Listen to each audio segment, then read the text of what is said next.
Hi everybody, Scott here. I want to talk about unity today, and I want to look at both false unity and true unity.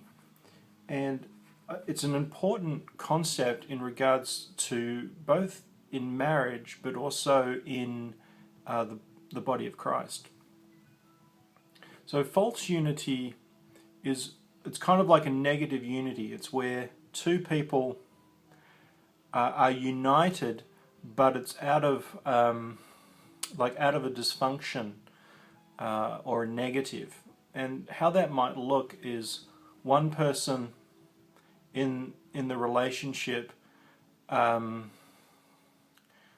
say, has an anger problem, and the other person hates anger and is never angry. And so you've got one person that kind of denies anger, and there's another person who lives in their anger, and so nothing really gets confronted or dealt with, and so it kind of, like in a dysfunctional way, it kind of works, but it's like the both of them cancel each other out. And so the unity is that it kind of it doesn't get addressed, and so it works in the sense that they don't break up over it. In fact, it probably is one of the reasons that they're together, if we looked at it in a deeper way. The way it could work in churches, in some churches anyway, is where there's a unity based on a false premise. And so, like a real obvious case would be where, well, maybe just a simple example would be where a church where they don't talk about what's really going on in their lives, and in a sense, it's like the church of a particular church has sort of adopted a more behavior modification approach to faith. So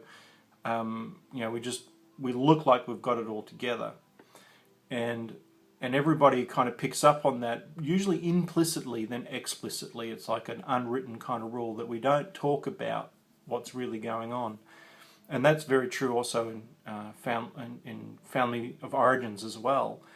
And so you can have this kind of false unity, and so everyone in that particular church we don't talk about what's really going on. We have this sort of unspoken agreement, and so there's unity in that. But it's a false unity, or it's a negative unity.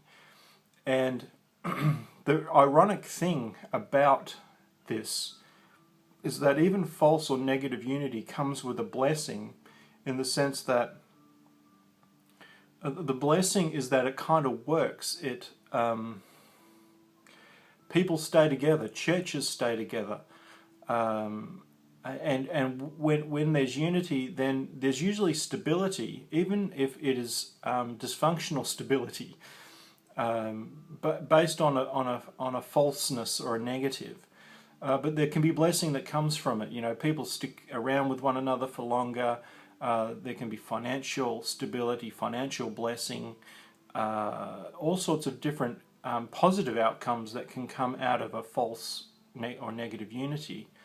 But at the same time, and it's probably more obvious in marriages or families, that they can also be very destructive in that there can be really negative things that people put up with in relationship, and often we do that because we've come from a family where we've put up with a certain negative, and so in a marriage we put up with a certain negative because it's familiar.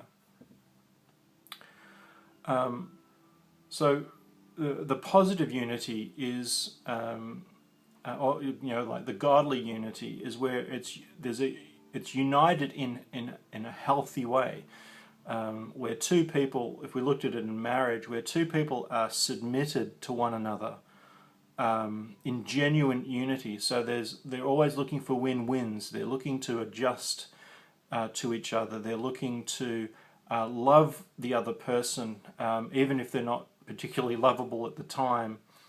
And what's happening in a lot of our culture, and even Christian culture, is that people are getting married, but they're staying in an independence. They're staying in like singleness, but in marriage, which just leads to all of this disunity and conflict.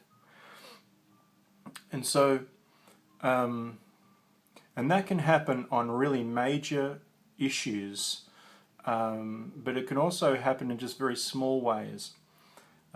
Just the way the house is run, or how many children to have, which is probably a bit more a serious disunity. But a lot of couples, and it's got a lot to do with our culture, that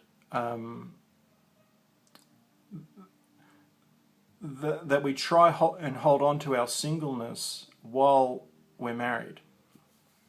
And so, yeah, like I said, it just leads to a lot of disunity.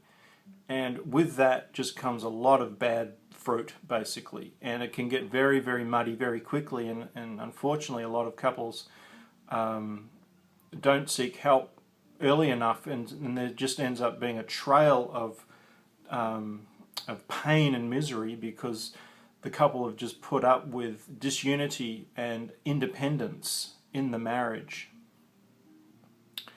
So there's a real blessing when two people choose to stay on the same page with one another and head in the same direction, and are united in their direction, and are united in their emotionally. They're connected, they're hearing one another's emotions, they're spending time together, sharing their heart and their thoughts with one another. They're united spiritually. You know, the husband is very much active spiritually and seeking to protect and support his wife. And there's what we call mutual submission.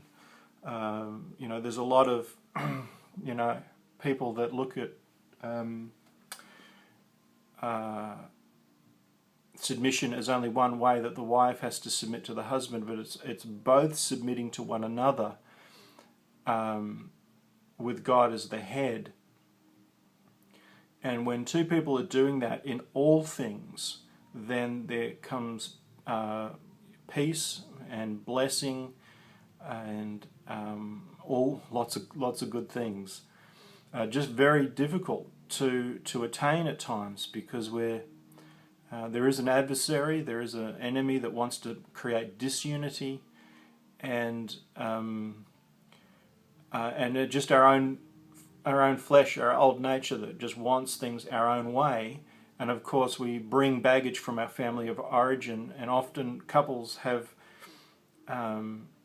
issues from their family of origin that conflict with one another, creating a conflict. But often that's just due to family of origin issues. So that's just, I guess, an introduction, although went into it in some depth about the whole area of unity and disunity. Certainly a lot more to talk about in that area, but just wanted to at least bring up the topic, and I hope you enjoyed the video, and I'll see you in another video.